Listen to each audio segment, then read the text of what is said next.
Today I'm going to be making the Frederik's by Meijer. We have the double chocolate mini bundt cake and the red velvet mini bundt cake. One of them has chocolate glaze and then the red velvet has cream cheese glaze. These were $4.29 each at Meijer, and what you need 3 ingredients for each one. It's the exact same thing because they're both bundt cakes. You need 4 tablespoons of butter softened, 2 large eggs, and a 1/3 cup of milk. You will also later on in the recipe, you need 1 tablespoon of milk for each box for the glaze at the end. So we're gonna open this up, show you what we get.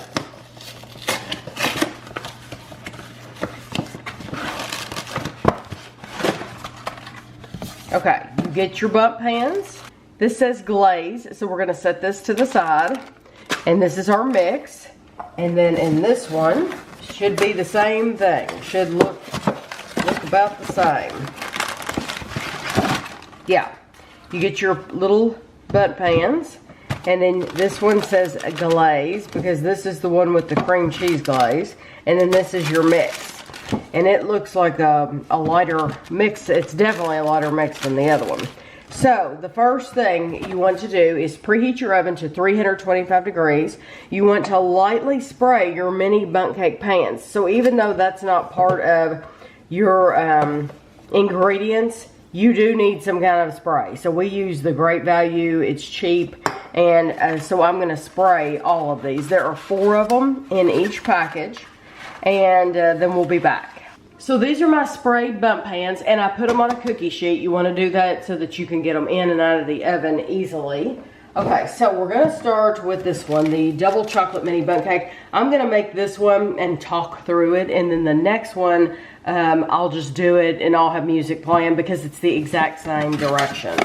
Okay, so it says in a mixing bowl, add butter to the mix. So we're going to put our mix in and add the butter.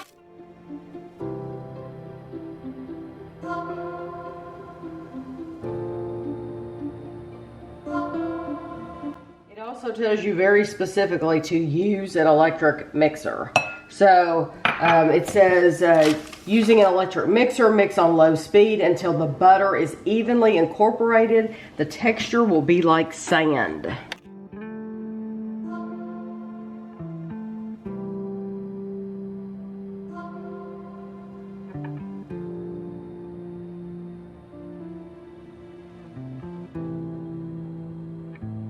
Looks sandy to me. Now it says continue on low speed, add milk and eggs, mix until just incorporated.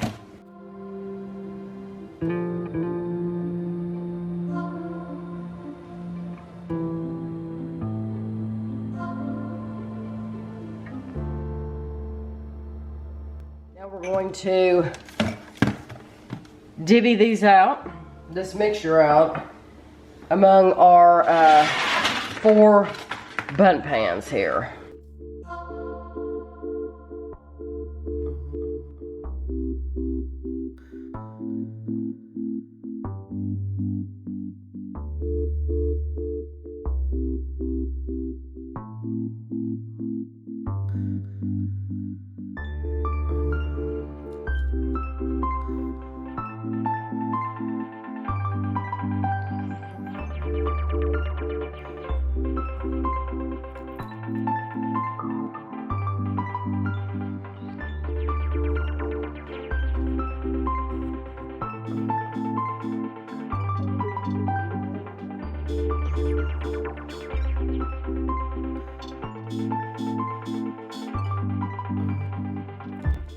To bake these for 38 to 40 minutes or until an inserted toothpick comes out clean. So I'm going to bake them for 39 minutes and then we'll be back.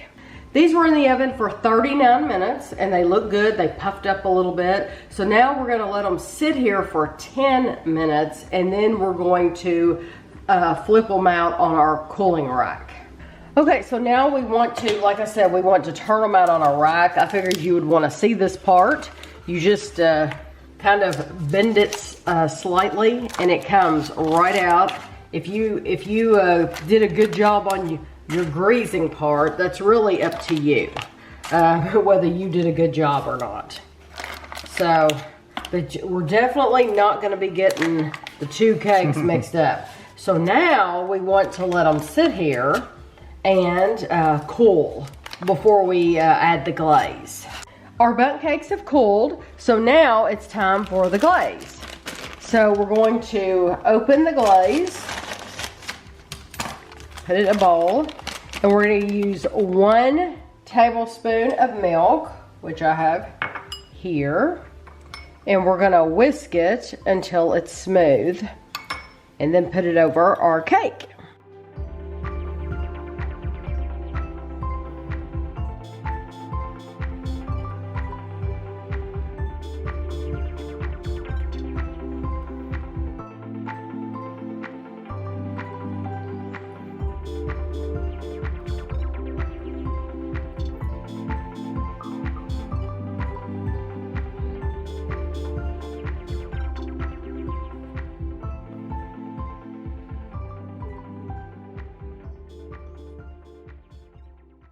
It says rich chocolate flavored bundt cake with a chocolate glaze.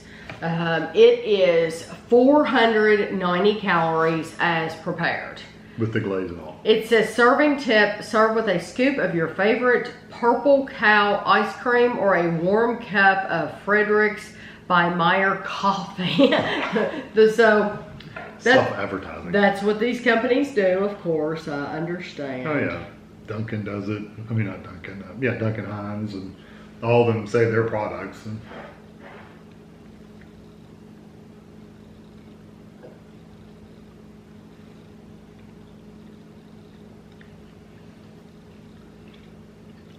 it's dark.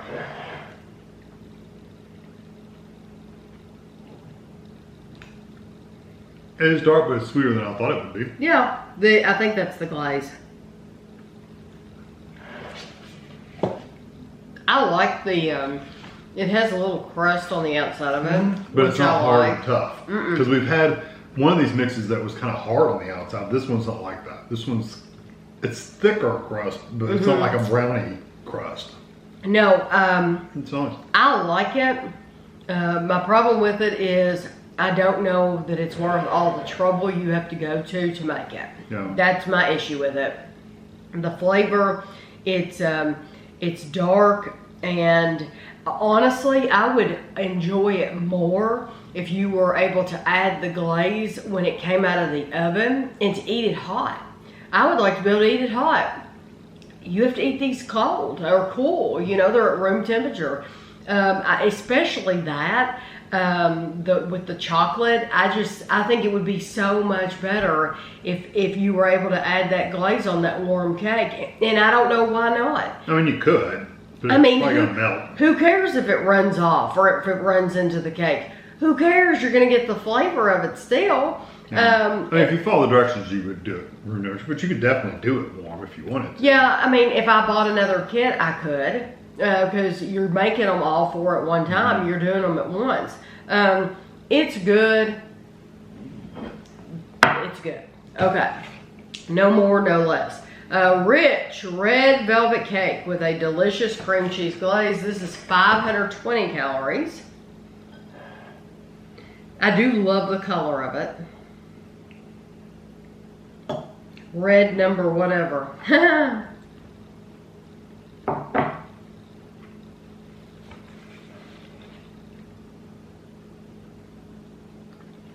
That's okay. Red number 40. That's what it has. Red number 40. I like that okay. I'd actually rather have the chocolate than that one. Oh, really? Mm-hmm. It's okay, but again, it's just I'd rather have. I like the flavor of the chocolate better than I did the flavor of that. I like the flavor of the chocolate, but I think I'm going to choose the red velvet. No. The texture. And I'm not a chocolate cake eater. The red velvet absolutely has a completely different flavor. Mm-hmm. The cream cheese glaze, I think, adds a different flavor to it. Yeah, oh yeah, completely. It's sweet, but it does taste like cream cheese.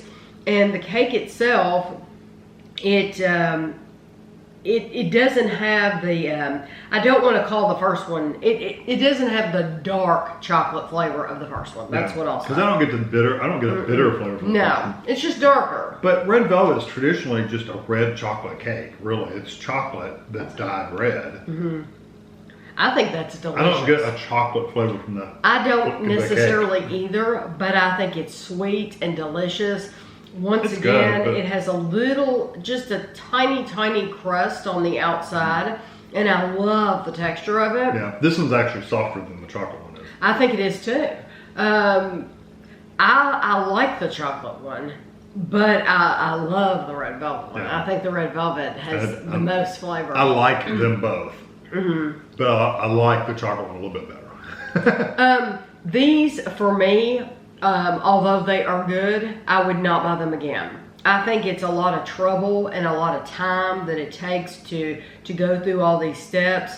I think Kevin mentioned to me, he said, you know, they could have, instead of making you go through all this effort of making the glaze, of making the glaze and the cream cheese glaze, they could have given you a packet just to squirt it on the top. It's just one more step. You know, you're dirtying up another bowl, another fork, and I know that's, you know, you're having to measure out that tablespoon of milk, and it's just one more step that you have to go through after waiting on it, the baking and the cooling and then the turning it out, and then you're waiting again, and it's just a lot of waiting. And so for me, these are not, I would not repurchase them.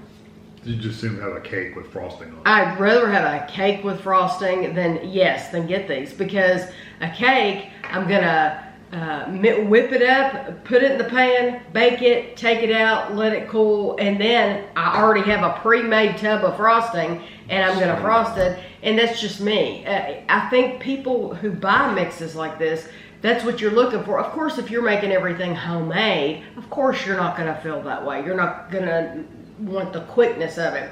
Most people that buy these mixes want something quick. These aren't quick.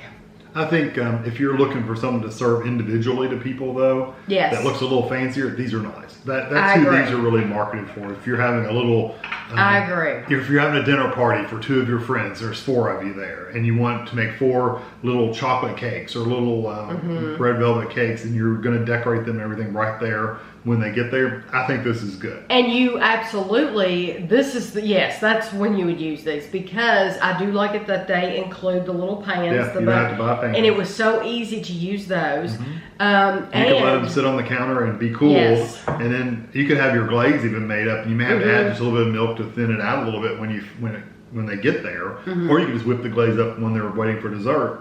But you can make these right when they get there. So I mean, or have them ready when they're. So there are positives. There are positives, but and I don't think they're horrible. It's just I agree. It's this kind of.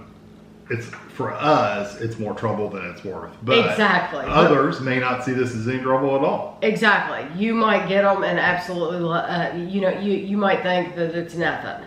So I hope you enjoyed the video, though. They are good cakes. It's just, we explained it. But they are, the flavor when it comes at the end of the day, they both taste good. Yeah. So I hope you enjoyed the video, and thanks for watching.